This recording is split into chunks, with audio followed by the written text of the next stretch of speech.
Hey everybody, welcome to Heart Conversations with Ann and Carol. I'm Ann and I've got my good friend Carol here. Hi Carol.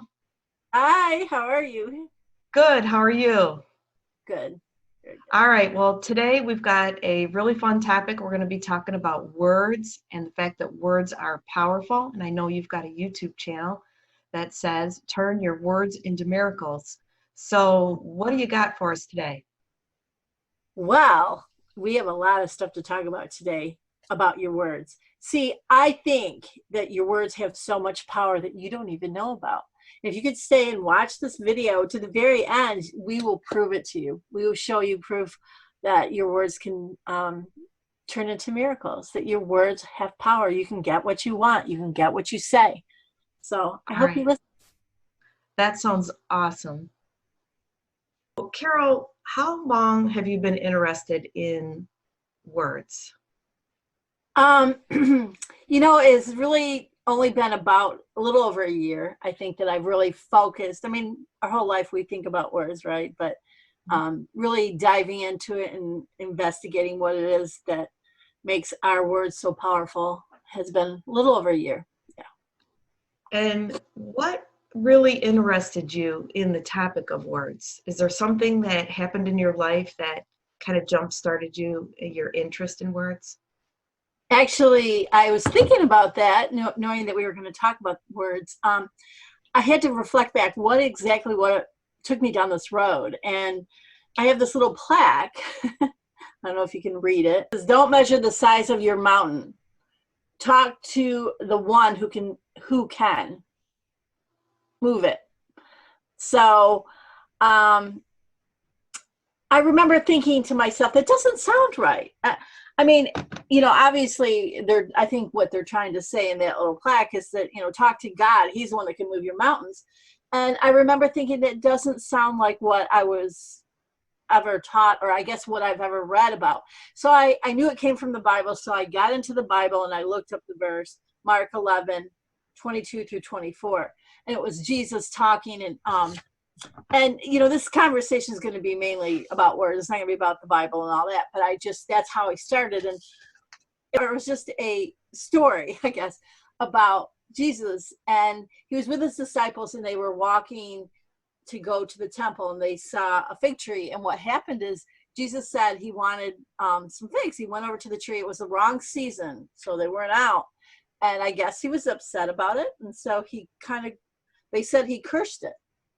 He commanded it to die, basically. That's what he did. And he said, "No man will eat from your fruit again, ever," is what he said to the tree. And then the next day they were walking back through, and Peter saw that the tree was dead. It had wilted, and he said, "Jesus, look what you did. It worked, whatever." And so that's where this verse that I'm going to talk about next, it came from right after that, because then Jesus said to the group, he said, the Mark 11 verse, so Jesus answered to them, told to the group, he said, "Trust God." He said, "For verily I say unto you that whosoever shall say unto this mountain, be thou removed and be cast into the sea, and shall not doubt in their heart, but shall believe in those things that he says shall come to pass, he shall have so whatever he says. Therefore I say unto you that the things that soever she desires, when you pray, believe you receive them and you shall have them." So, okay, and that's kind of deep, and I don't want to make you dwell on all the words, but what I noticed is that when he said this, he said, "Go to the mountain, talk to the mountain." He didn't say, "Talk to God and tell God to move the mountain," like the plaque said. He said, "You can go directly to the mountain and you can tell it, you can speak it." Actually, in this verse, it says "say" 3 times. You can say to the mountain whatever you want, whatever it is that you need. I So, really think that that's very interesting because sometimes some of the sayings that we put up on our walls and we read, they look nice and they sound right, but they're not exactly right. And I think that's interesting that you said that. It's not that you're saying it's wrong to talk to God or it's wrong to pray to God. What you're saying is something very different, and that is that God gave us the power to speak. Exactly. That's when I realized. I mean, I think we all know we have power in different areas or different things or words that we say, but I think that's when I started really dissecting it because, of course, we know God is above us. He's who we look to, or some people say the universe. Um, and that's your own personal thing. I'm not trying to persuade you anyway about that. But what I realized is I think we have a lot more power than we even know. And that's exactly what Jesus is teaching us. And that's another thing is that um, maybe it's Christians, I'm not sure who it is, but, kind of change what exactly he was trying to teach us. And I think we have so much power in our mouth with our words and the things that we say, and the way to get a prayer answered maybe is in our own power. And that's exactly where I've been for the last year, obsessed with words. But it's been a good journey, and it's been fun, and it's now to the point it is now. I feel like it's one of those things that should be taught to everybody. We should know of our words. Like, I think that when this whole thing started, I remember thinking, and this is where I'm at right now in my life, is that so we can just speak the word to the mountain, and we don't always have to go through God. Like, that's what I always think. Oh, you have to go through God, but God equipped us. So that's the part that I'm learning right now. No, I think that's great. I think that, again, what I said is that saying is nice and everything, but maybe what happens is that we're all on a journey, and in the beginning, when we first realize, the power of our words, we learn about prayer, that maybe God just takes care of us. I've heard that before, and maybe I've even written it, that we're the baby, and babies get taken care of 100%. We don't change our own diapers, we don't feed ourselves, we have somebody to do that. So when it comes to prayer and learning things of faith, learning steps to take, I think that we're given what we need at the level that we're at. And I think that maybe that's what offends some people, or some people don't understand, is that you're saying, speak the word, you have the power to do that. But there's people that are still babies, and they don't understand that maybe you're grown up, and that there's a process that you went through. Maybe you can talk about the process. When you say we go through a process, I think that, there's a lot of things that affect your life. For example, I grew up in a house where my parents did not go to church, but I wanted to go for some reason. Maybe because my neighbor, Robin Boyce, she and her family would go to church. Every Wednesday they'd go to, like, MYF is what it was called, Methodist Youth Fellowship, and they would play soccer, and they do all kinds. And so I wanted to be part of that. So I went to church on my own, by myself. Not that that makes me any better than anybody else, but I wasn't brought up in a church doctrine family. I saw my parents as really good people. I mean, they did good things, and they were nice and kind people. I didn't get caught up in the biblical doctrine. As I get older, I want to learn more, because it took me a long time to realize this. I remember going, I can't stand reading the Bible. It's thou, do whatever, it didn't make sense. But what I've learned as I get older is it's filled with nuggets. And maybe you just need the right kind of Bible that will dissect it or talk normal the way we talk, so that we can understand it. So, but it gets me to the point, which I said earlier, is Jesus was just here to teach us lessons. And I wish we could just learn these lessons. Jesus taught us so much stuff. I mean, that's where I'm at right now in my life, learning what he was teaching us. Because when he said something simple as to his disciples, because he cursed the tree to fall down, or whatever, to wilt, he said one simple thing. He just said, speak to that mountain.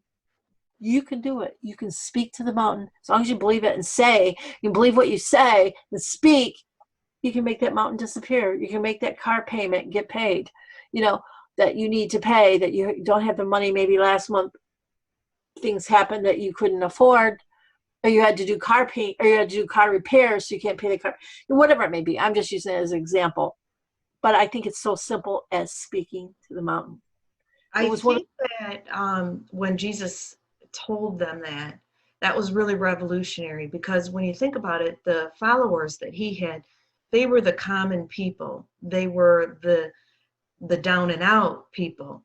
But they were common. There were some religious rulers that we learned about in the New Testament and so forth. But Jesus was really talking to the everyday person, and he was letting them know, look, you may not be a ruler, you may not be in government, but you do have power. Excuse me. You do have the power to speak to these mountains.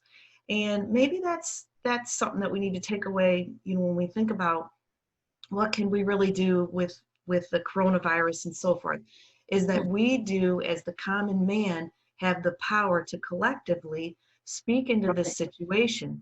And last night I was watching the news, and there were some people that were saying things like, we got this, we got this, we can beat this. And the more people that have that kind of attitude start talking about, we can beat this, we can do it, those are the encouragers, those are the people that will rise up. Then you've got the other people that are going to be the ones that are going to actually have the detail, that are going to help us through this. But I think that's what it is that the common man, you and I, need to realize that we've got power, that we're not left alone in this world with no authority.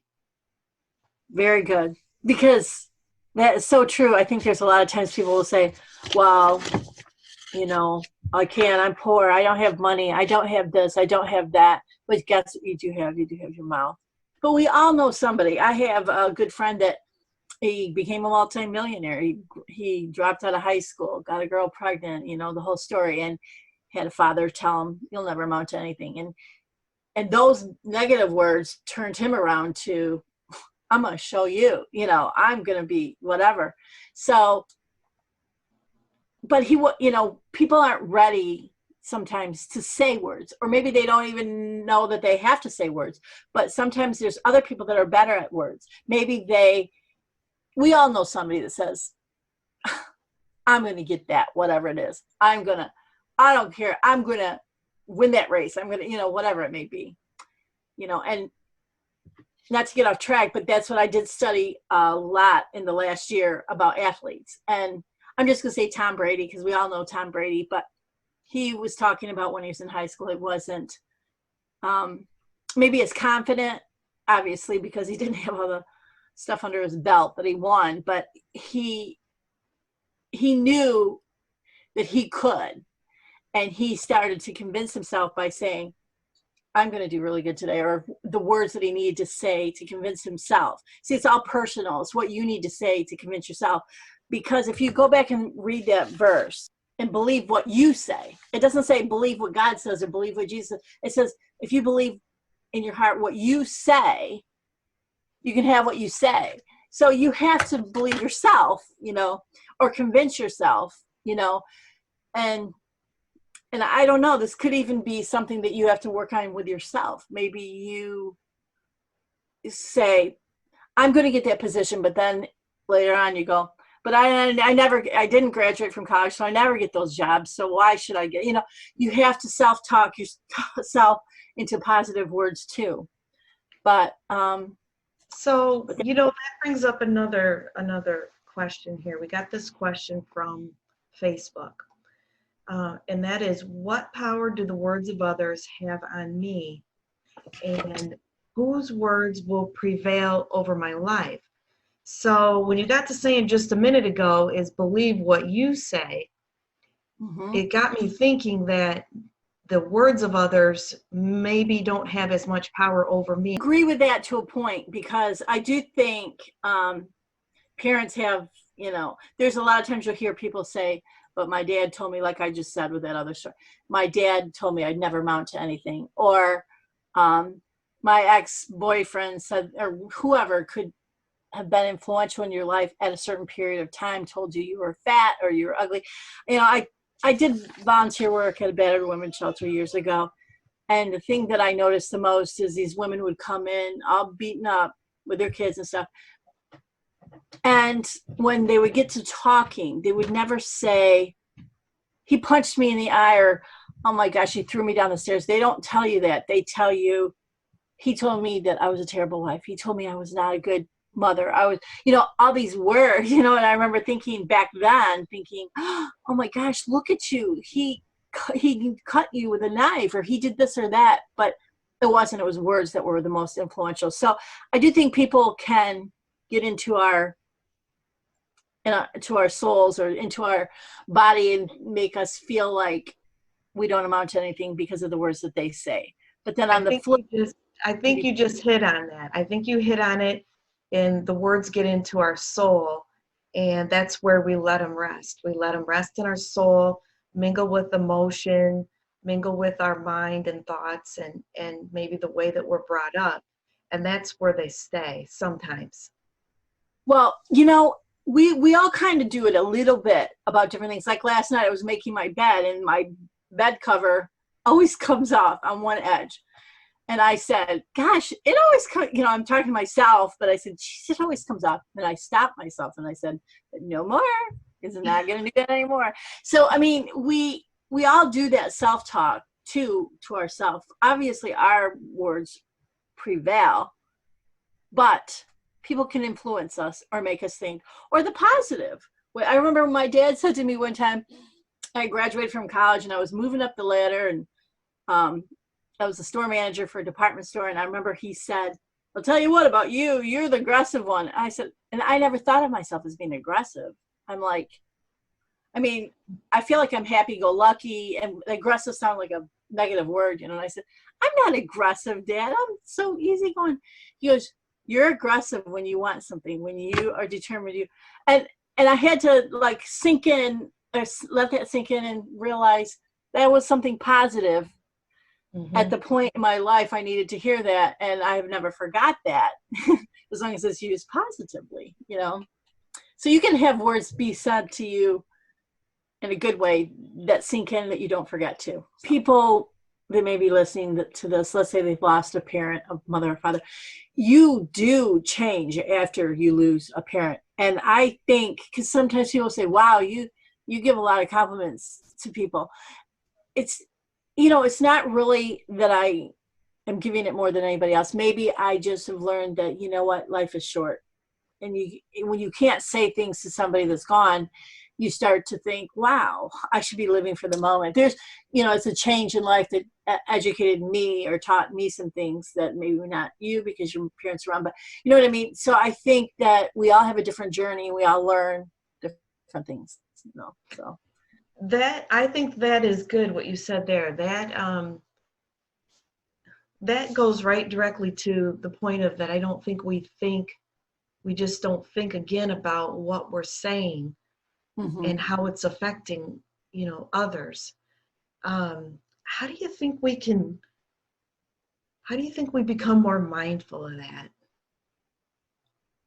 I don't know. Like I said, I feel like I've become more that person after losing parents. I'm like, there's so many things I wanted to tell my mother, after she died, that I thought, geez, why didn't I ever tell her? But, I was 27 when she died. So I was probably not really, I think the older we get, we realize those things are important. But, I remember one time, this really stands out to me, because when I was a store manager, and I had a department store manager that worked for me that was older, and her name was Claire, and I used to call her Claire Bear. I'd walk by and go, Claire Bear, and for her birthday, I bought her this little bear and with a bow on it and a little charm.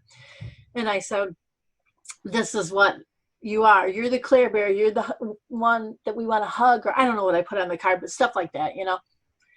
When I left, when I got promoted to another store, when I left, she wrote me this long card. And we don't know what's going on in people's life. I think I think her husband had died. She was older, but she wrote me a long, heartfelt card when I left. And she said that when I called her Claire Bear, it made her feel like she was special. And she said that when I gave her the bear, that like made her just like, wow, not that I'm any big deal, but I was her boss at the time, but she relayed it in a card. And I never forgot that. I was just teasing. I was just joking around going, hey, Claire Bear. And that made a big difference to her. So it's sometimes just the little things that you do mean such a difference. we all remember somebody that has said something to us about whatever it may be, that we never forget.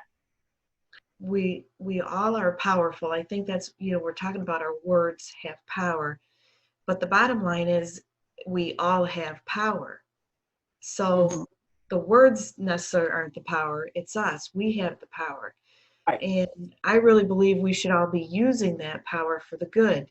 We can use it Right. to help the world and so forth, but I really feel that we really should start right where we're at somehow in our own home. It starts with ourselves really first, recognizing that we have all this power and Right.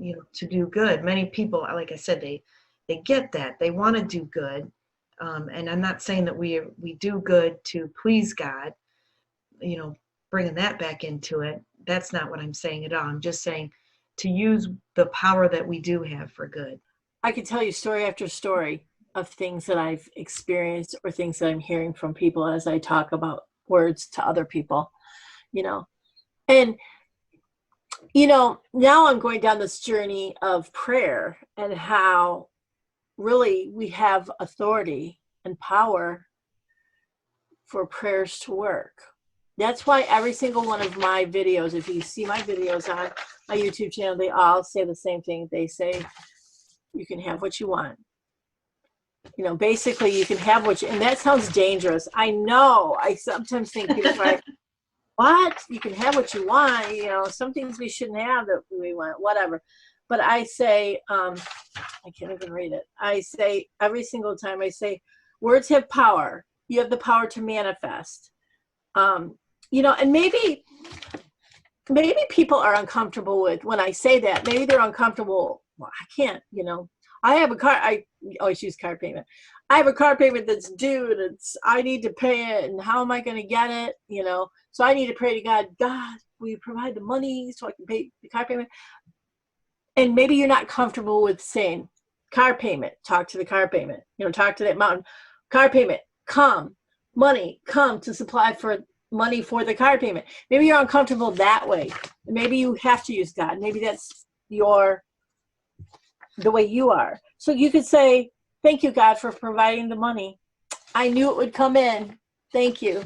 Maybe you incorporate God into your words, your conversation. And, and some people think you don't need to say it out loud. And I'm not saying that things don't come true that you think or you believe or you pray in your inner voice, but I think that saying it, maybe it's saying it makes you believe it, because sometimes like there's a room in my house I need to clean and I'm the person that says I got to clean that. I have to say it first, where my husband might say, I'll be back.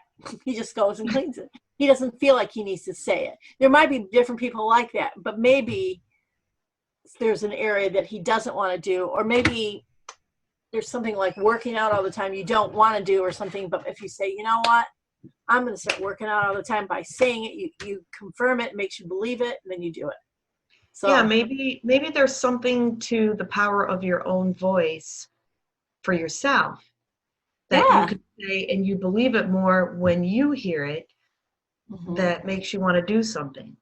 Our own voice has power over our own life. I mean, I know that's what you're saying, but it's reinforcement that when we say something and we hear ourselves saying it, that it must do more. I think day one, the day we were born, we should have been given a little manual that your mouth is so powerful, you can command. Because I think when you command something and you, which people are uncomfortable with that, but I think when you command something to happen, be careful, it might happen. It's that powerful. Something I was thinking about, and maybe I had a revelation about, I own a marketing company, that it came to me why I'm so into this, because, I deal with all kinds of companies, small ones, schools, businesses, big businesses. And, everybody has a logo and a slogan, right? Their slogan is to represent what they are about or what their mission is or whatever, and I if I said, just do it, you would know it's Nike, right? Um, Right. but then I said, there are some things that we don't forget. Like, I said, if I said, I have a dream, my 4 children will one day live in a nation that will not be judged by its color of skin, but by the content of their character. You would know who that is, right? Right. Martin Luther King. And he was before our time. And then also John F. Kennedy. That's not what your country can do for you, but ask what you can do for your country. That was before our time. But those, I don't want to say words, but their statements were not forgotten, right? Or Abraham Lincoln, different people. But I think if I had children, I would want certain things, you know, that I would say that my children would remember their whole life. You know, I posted on Facebook on my page, boomerang. Your words are like a boomerang. They could come back. They can come back and get you. Make them positive. Make them kind. Speak kind. You know. But I think we're all going to learn. Hopefully, we learn from this lesson that watch what you say. I know that people that have heard my other videos, a few of my friends and people that know me, they'll say it back to me like, speak, you know, watch what you say, or, you know, speak the words, because that's what I keep saying, speak the words. I think you got to get to people somehow, and so that they're not afraid. Um, I think that's a lot of it, is we're afraid once we realize that our words are powerful Mm-hmm. and that they do impact our own life, we can impact our family, we can impact friends, communities, and the world.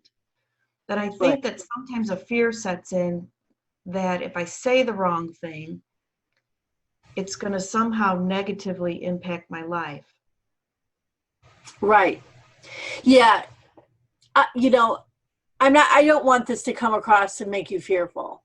And I know what you're saying, because we don't want to be afraid to say anything, because we do slip up and we do Right. say things, or we do, you know, and, you know, so this is just an awareness. This is to be aware that, you know, right now, especially with all the coronavirus stuff going on, you hear so much fear. You hear, and, you know, we don't know where this is going, obviously, right? We don't know what a month from now. We may all be back to work and it's like the old times. I don't know. But during these times, it's important for you to be careful what you say in front of your kids. It's important to speak hope, to speak what you think could be good. Maybe this is going to be better than before. Maybe our lives will be, it's taught me some things. It's made me realize, you know, I try to exercise maybe 2 to 3 times a week, but since this coronavirus, I've been, you know, I have a treadmill, and I have a bike, a stationary bike, and I have weights and a floor. I'm doing it daily now. I can do it. I thought, oh, I don't have the time. I have to, you know, I work so much, you know, but it's taught me that. So maybe there's a lot of good things coming out of this coronavirus. I'm hearing people say to me and different people that this has been a really good experience. So we could turn this around and say, it will all work out. It will all work out. And honestly, there's a lot of sadness, a lot of deaths, a lot of bad things. And I don't really want to reflect on that. And it's truth. But on the flip side, there's a lot of good that is coming out of it, and awareness. And, you know, I realize that, you know, I don't need to do half the things that I do. I don't need half the clothes I have. I don't need, you know, you don't need stuff. When you're stuck inside for what, a month or two, you don't. You really don't need what we don't really need. I mean, these third world countries, that's the experience of my life when I went to Africa. And I talk to these ladies that are the same age as me, and all they have to their name is, well, they do have a stove, but they have blankets and they have a couple outfits, but they don't have anything, and they're happy. I admire people like you that, you know, you just like are like out there. You post stuff, you throw it out there. You don't throw it out in negativity. You throw it out there and you kind of see what happens. And a lot of times I'm really surprised at the negativity that comes from some of those posts. Mm-hmm. Sometimes I don't know if people just maybe they don't like a positive person, they don't like positive speaking, they don't like upbeat talk. You know, why is it that the positive sometimes seems to draw the negative from people? Well, I totally understand that because I had an old boss, not saying he was old in age, it's like a long time ago. He said to me, because I just kept doing really good and I was winning and he said, I want to tell you something right now. The the haters, I guess we'll say that, that's what we're used to now. The haters are not gonna like that. And I'm not always positive. I mean, most of the time I am. I'm happy, but there's times I get down on myself or negative. We all do. But I think, I always hated that thing. Oh, is the glass half empty or half full? Well, I think it's just like this. I had somebody write me because I posted that video about speaking positive and then basically call me insensitive because I didn't care. How can you be positive when there's people dying on the streets everywhere? You know, I don't But know. This being thing, but being negative isn't going to help. Being right. What does so that help? Yeah. yeah, so being positive, it's saying I know that there's a solution and I want to help find it. I don't know. See, I might be different than you in that way that and maybe I should be more like you, like if I don't totally believe what they say. Because somebody said to me, you have so many friends that are, you know, one Republican, Democrat, whatever. And it does to me, I want to have friends of all kinds. I don't care what, their politics is. But, and I've had people say, then get rid of all these people because so you don't have to see the negative thing. But you know what? I think that we need to accept each other. And maybe that's why we are friends with different people so we can learn from them, and What really inspired you to create an entire YouTube channel about words? wow. I just, I love law of attraction and I love the Bible. I love both of them. But I always feel like there's something missing in both. Okay, let's just say law of attraction. It says, believe and achieve. If you believe, whatever you think you'll get. We learn law of attraction, but a lot of people can't get it because they understand that your thoughts attract things and your mind makes you go to certain things. Or somebody say, oh, I got a speeding ticket because I knew I was going to get one that day. I thought about it, and I get that with law of attraction because I still believe that stuff. But then let's go to the Bible. The Bible is a book of books, of different people that lived during the time of Jesus. But we say we're Christians and it's about what Jesus was teaching us. But a lot of times we don't know. A lot of times you ask people, you're a Christian, well, what does Jesus believe? What does he believe? And they get stumped on that because of religious beliefs and religious teachings and different things like that. And I'm not trying to say either way is bad. They have their own goodness and their own ways of teaching people. But I feel like I'm the person in between. Like I think that what Jesus was teaching was law of attraction. And I think What that could bother people. Huh? You're a bridge. What I think Yeah, of is that you're a bridge. You're trying to bridge the law of attraction, which is thought of as a new age belief, and you're right. trying to bridge what Jesus said, which Christians believe. And you're Right. trying to say it's kind of the same. You guys just need to maybe come together, or you have something right and you have something right. And I think sometimes Christians get offended because they say, oh, well, they're teaching about what Jesus was teaching. That's wrong. I actually don't know, but I don't think Jesus would mind that we're teaching it and maybe not saying it was Jesus's rules, because maybe it's not Jesus's rules. He was just teaching us. You know what I'm saying? But I think that there are some people that no matter what, I could tell them this verse that started the whole thing with Mark 11:22-24 is so powerful, but they'll never go into the Bible and they'll never want to believe it because it was a religious thing. So I understand that. I feel like I want to be in the middle, and I just want people to realize it's not as hard as we think. you know. And but I think the missing element in the law of attraction is they don't ever say about speaking. They don't ever say about the words. Now there are a few people that will say it, but maybe that's the missing element. Maybe that's what needs to be talked about more, is that you need to speak the word to get what you want. We have this toolkit, you know, it's like, it's a toolkit that we have, and we just need to use the right tools, which is our mouth. What do you think about the written word? Is the written word the same as our spoken word?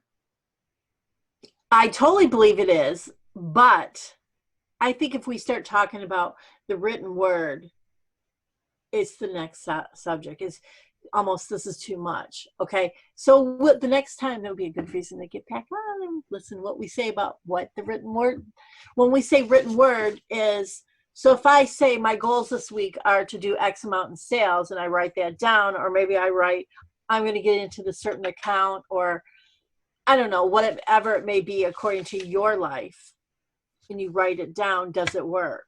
Well, there's a verse in the Bible actually that says write it down, so the air, they say the heralds, so the angels can run with it, so that the angels can take what you write down and make it happen. So there's that whole topic, but we're not going to talk about it this week, right? We're No, just going. right. No, let's save that for the next topic of discussion. We'll talk about the written word and the spoken word and what they have to do with each other. So thanks everybody for watching. We've had a great time, and we will see you on episode number 2. Speak the word. Speak the word.